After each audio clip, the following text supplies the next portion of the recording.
Claude responded. I drove home from Meridian Regional Airport on a Tuesday afternoon in March, with a garment bag folded over my arm and the particular tiredness of a man who had.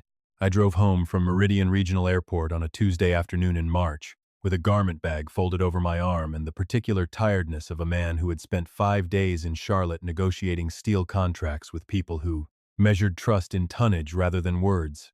I had been making this kind of trip for 19 years. Vice President of Operations for Kessler Fabrication, the structural steel company I had co-founded in 2004 and taken full ownership of in 2016. Trips to Charlotte and Birmingham and sometimes Pittsburgh, never more than 5 days, always home by Tuesday evening. 19 years of the same rhythm. 5 days gone, Tuesday home, the house on Larchmont Drive with the porch light on, and Renee's Buick tucked in the garage, and the smell of something in the oven greeting me before I even got my key in the door. I turned onto Larchmont. Renee's car was in the garage, the door left half open the way she never left it. The porch light was off. I sat in my truck for a moment before I went in. The March evening was already sliding toward dark at 6:15, and the street had that particular Tuesday quiet, when everyone is inside and the sidewalks belong to nobody. The house looked the way it always looked. Same white siding, same black shutters, same dogwood in the side yard just starting to bud. Nothing wrong on the outside. I went up the walk. I unlocked the door. I stepped into a house that was empty. In a way, no house should be empty when someone has clearly just been living in it. Not empty like nobody was home, empty like the home part had been taken out of it. The sectional was gone from the living room. The bookshelves were gone, the ones I had built myself out of reclaimed barnwood the year our youngest went to college. The wall along the staircase, where Renee had hung 30 years of school photos and vacation snapshots, and the portrait from our anniversary trip to Charleston, was bare. Nail holes and clean rectangles where the sun hadn't faded the paint. I walked through the dining room, where the table Renee's mother had given us was gone, through the den, where my recliner was still there, because it was mine, and she'd left it. Out of what I choose to believe was some remaining decency. Into the kitchen. The refrigerator and stove were still bolted where they belonged, because you can't just carry off a stove, but the dishes were gone, the pots were gone. The cabinet doors hanging open like the house itself was gasping.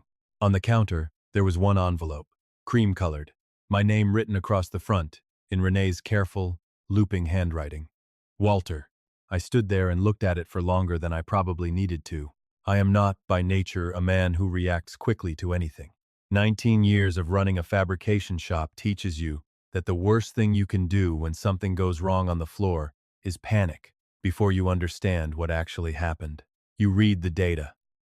You respond to the data. So I read this data, the empty house, the bare walls, Renee's car in the garage with the door half up, meaning somebody had come to get her and she hadn't driven herself, because the Buick was titled in my name and she knew it, and an envelope with my name on it, in her hand, sitting on a counter in a kitchen that no longer had a single plate in it. I picked it up. I opened it. And I want you to understand something about the next 30 seconds of my life, because it's the reason I'm telling you this story at all. The letter itself was what you'd expect. 2 pages, her handwriting, the kind of careful, rehearsed apology a person writes after they've drafted it in their head 100 times on the drive somewhere and back. But behind the letter, folded into the same envelope like it had slipped in by accident, was something else. A printed confirmation from Meridian Trust Bank. A wire transfer, dated 4 days earlier, moving $192,000 out of the joint retirement account Renee and I had built together since 2009, plus N92, plus, plus, plus, plus, plus, plus, plus, into an account at a credit union in Sarasota, Florida, under a name I did not recognize. I set both pages down on the bare kitchen counter, in the house I had owned for 22 years, surrounded by the negative space of everything that used to be in it, and I thought about what the data actually said. It said, my wife had not left on a bad day. She had left on a schedule. A woman doesn't drain a retirement account and empty a house of 30 years of furniture on an impulse. Somebody plans that. Somebody plans that. For a long time. What Renee did not know, standing wherever she was standing in Sarasota that Tuesday evening, was that I had been reading the same data for almost a year. My name is Walter Hensley. I am 63 years old. I live, or lived, in Meridian, North Carolina, and the woman who left an envelope on my kitchen counter had made a calculation she believed was hers alone. She thought she'd emptied a house. What she didn't know was what I'd already done with everything that actually mattered in the 11 months since I first understood what was coming. Folks, if you're new here, welcome. Hit that subscribe button, and if this story reminds you of your own town, drop it in the comments. I read every one of them. Let's get into it. I started Kessler Fabrication with a man named Roy Kessler in 2004. Roy and I had worked together at a structural steel outfit outside Greensboro for 11 years before we decided, over coffee in a diner parking lot, that we understood the business well enough to run our own shop. We started with 4 employees and 1 leased warehouse off Route 9. By 2012, we had 3 locations and 38 employees. In 2016, Roy's knees finally gave out on him for good, and I bought his half at a price we both agreed was fair, because that's what you do for a man who helped you build something out of nothing. By the time I stepped back from day-to-day work in 2023, Kessler Fabrication was clearing $9 million a year across a 4-state footprint. I'm not telling you the numbers to brag. I'm telling you because the size of what I built is exactly what Renee understood she'd married adjacent to back in 1994, and exactly what she decided, 30 years later, she was owed a piece of about. Renee Marie Colley became Renee Marie Hensley on an October Saturday in 1994 at a small church her mother picked out that I mostly showed up for and agreed to. She was 34. I was 33. We'd been together 2 years, long enough to know somebody reasonably well and short enough to still be surprised by what you don't. She had a warmth about her that drew people in and an exactness underneath it that most folks never saw. She ran our household the same way I ran the shop floor, and for most of our marriage I took that for granted, the way you take for granted anything that just keeps working until the day it doesn't. We had 2 kids. Our daughter, Marissa, was 31, living in Asheville, working as a physician's assistant, calling me every Sunday morning without fail. She'd driven down twice in the months I'm about to tell you about, without me asking, and told me carefully, the way grown kids tell their fathers things they're not sure the father wants to hear, that she'd been worried about her mother for over a year. I'd heard her. I'd been watching the same thing. Our son, Dale, was 28, working construction management in Raleigh, caught in that hard middle position of a kid, stuck between 2 parents in a marriage, coming apart at the seams. I never put him there on purpose. He was my son, and none of what follows changed that. The first thing I noticed was the phone. I'm not a man who goes digging through his wife's phone, but the behavior around it changed, and behavior is data too. Renee had always left hers on the kitchen counter, face up, wherever she happened to be. Starting in the spring of 2023, it started going with her. Into the bathroom, into the car for calls she took sitting in the driveway instead of inside the house. I noticed. I didn't say anything. I kept watching.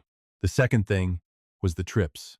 Renee had a college roommate, Carol, living down in Sarasota, and she'd visit twice a year, regular as clockwork, spring and fall. In 2023, she went 3 times. Then a 4th trip, that October, one she called an early holiday visit, that stretched out to 11 days. I didn't question it out loud. I didn't have grounds I was ready to act on yet, but I noted the frequency, and I noted how she came back from each one a little more settled somewhere else, the way people get when they've got somewhere better waiting for them. The third thing was the question about the business. One ordinary Thursday evening that same July, in the middle of what seemed like small talk about finances, Renee asked what I thought Kessler Fabrication was worth these days. Not in a general way. In a specific way, with follow-up questions about comparable sales in structural steel and whether we'd had a formal valuation done recently. I answered her honestly because I had no reason yet not to, but I noted the specificity of it. That's not the kind of question you ask casually. That's the kind of question you ask when you've been thinking about it a lot longer than the conversation itself suggests. I called Roy the following week. Roy was 62 by then, retired down near Wilmington, and had known me in this business longer than anybody alive except maybe my accountant. I told him what Renee had asked. I didn't tell him what I thought it meant. I asked him what he thought it meant. He was quiet a second, and then he said, "Walter, that question has a very specific meaning in a divorce case. That's the question you ask when you're trying to pin down the value of a marital asset before you file." I said, "I know." he said. I know, he said. He said, are you telling me you think Renee's planning to leave? I said, I'm telling you I'm watching something, and I wanted another set of eyes on it. He said, what do you need from me? I said, I'll let you know. I drove home from the shop that night and sat in the driveway 10 minutes before I went inside, sitting with everything I'd gathered so far, the phone, the trips, the valuation question. And one more thing I hadn't told Roy, because I hadn't told anybody yet. Back in April of that year, I'd found a name in Renee's email. I wasn't looking for it. The laptop we kept in the kitchen was open when I sat down to check the weather, and a message sitting in her inbox was visible in the preview pane, the subject line long enough to read without clicking anything. It said, can't wait to finally see you again after all this time. The sender's name was Gary Whitfield. I didn't open it. I noted the name and the subject line and closed the laptop and went back to what I'd sat down to do. I don't make decisions on half of a picture. Gary Whitfield was a name I didn't know yet. I spent 2 evenings doing the kind of digging the internet makes easy for anybody patient enough to do it carefully. Gary Whitfield, Sarasota, Florida, 61 years old, ran a boat brokerage and had graduated from the same high school in Hickory that Renee had, 2 years ahead of her. His face showed up more than once on a public reunion page for that graduating class, including one photo from a reunion back in 2020, Renee and Gary standing side by side with the kind of closeness reunions don't usually explain on their own. 4 years before I ever came home to an empty house, the planning had already started at a high school reunion 2 states away. I sat with that a long time. Then I picked up the phone and called a family law attorney named Priscilla Nguyen, whose office was over on 5th Street, whose name I'd gotten from Roy, who'd used her in his own divorce and called her the sharpest legal mind he'd ever dealt with, in or out of a courtroom. I told her one thing. I said, if I believe my wife is planning to leave this marriage and stake a claim on my business as a marital asset, what do I need to do right now? She said, come in Monday morning. Bring every business document you have. Bae. I brought everything. What Priscilla Nguyen told me over 2 sessions that August reorganized how I understood the whole situation. She was in her 50s, unhurried, and she had the one quality I value most in any professional. She told me the truth instead of what I wanted to hear. North Carolina is an equitable distribution state, she said. That doesn't mean equal. It means the court divides marital property fairly, and depending on how your business is structured, and when the growth actually happened, part of it could be considered a marital asset. Oh. She leaned forward. Oh. Walter, I need you to hear this clearly. If your wife has been asking about a valuation and communicating with someone out of state, and you genuinely believe she's planning a departure, the timing of whatever you do next matters enormously. I asked her what my options were. She said the most important thing I didn't have was a prenuptial agreement, and the next most important was getting the business properly restructured, documented in a way that drew a clear line around what I'd built before the marriage versus during it. I'm not telling you to hide anything, she said. I'm telling you to document, clearly and honestly, the boundaries of what's actually yours, because right now those boundaries don't exist on paper. I spent the next 4 months working with my accountant, a sharp, exacting woman named Louise Farrow, who'd kept Kessler's books since 2005. We built out the premarital investment, the years of sweat equity, the parts of the company's growth that had nothing to do with the marriage at all. Priscilla reviewed it in January and told me it was the cleanest asset documentation she'd seen from a business our size in 20 years of practice.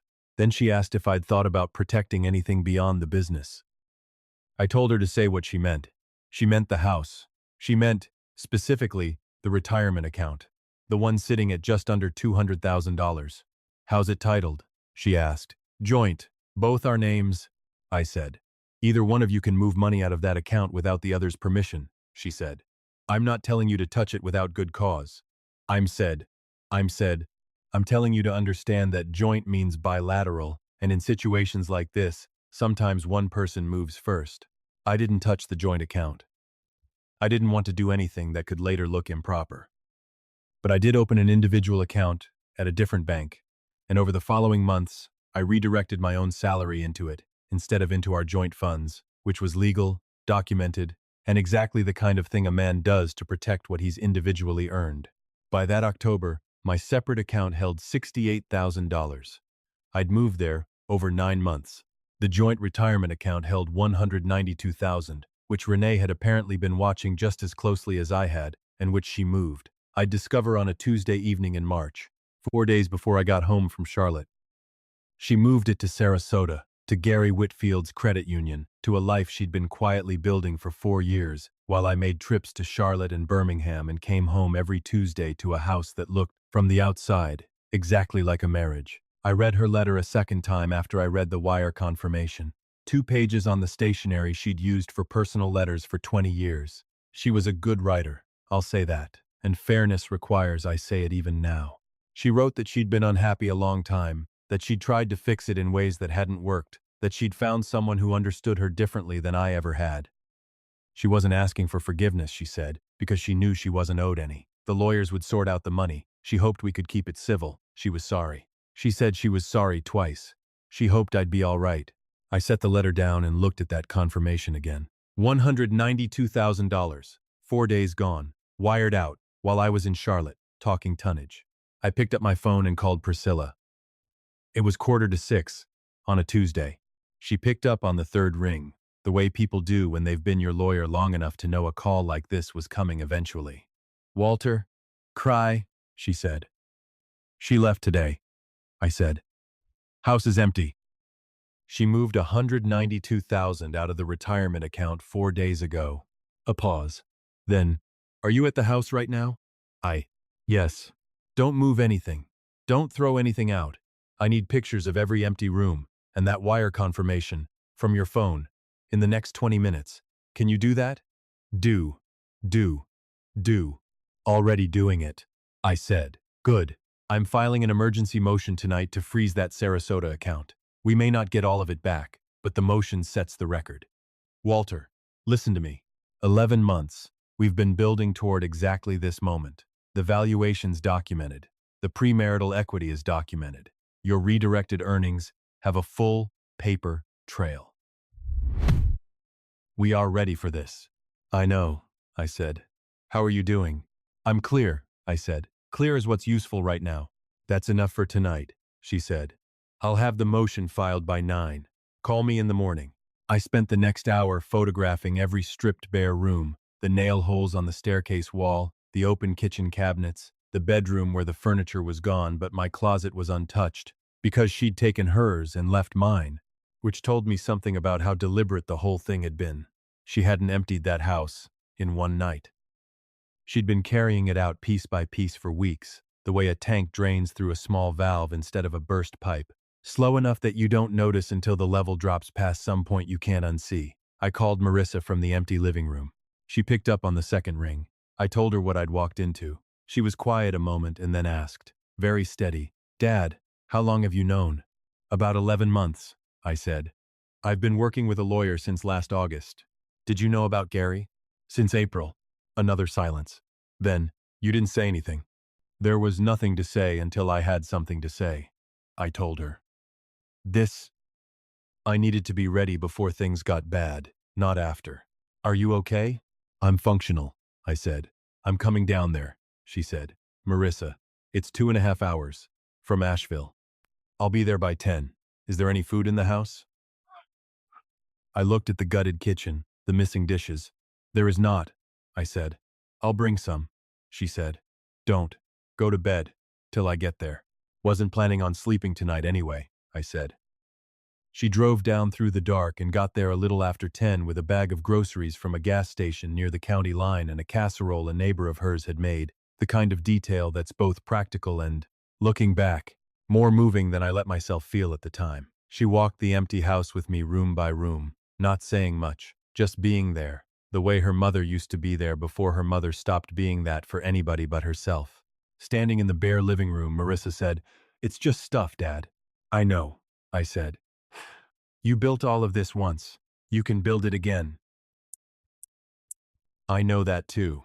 What does your lawyer say about the money?" "Motions filed." "She says the recovery's going to be complicated, but what we've built gives us the strongest hand we can have." "And the business?" "The business is mine," I said. "Priscilla and Louise built a record that makes that about as clear as it can be. Whatever claim Renee tries to make on it is going to be very hard to hold up.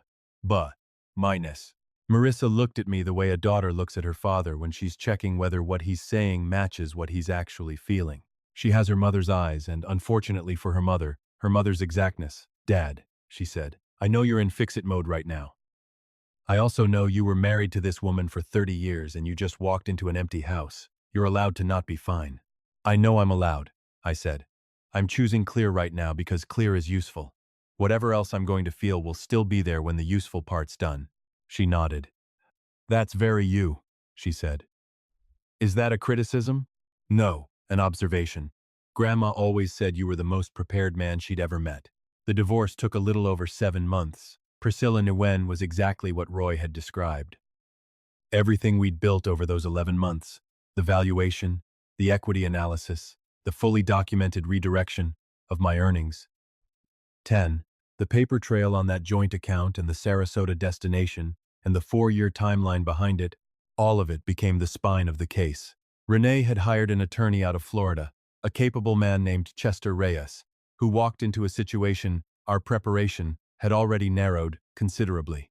That transfer of $192,000, moved 4 days before she filed, became the central fight of the whole proceeding. The court found it amounted to dissipation of a marital asset and ordered it returned to the estate for proper division. Some came back to her, because equitable distribution law entitled her to a share. Some came back to me. Not a perfect outcome. A far better one than it would have been without a record behind it. There's one moment from the proceedings I want to tell you about, because underneath all the paperwork and the lawyers, it's really what this whole story is about. During a deposition that February, in Priscilla's conference room, Chester Reyes asked me about the separate account I'd opened and why I'd started redirecting my salary into it 11 months before Renee ever filed.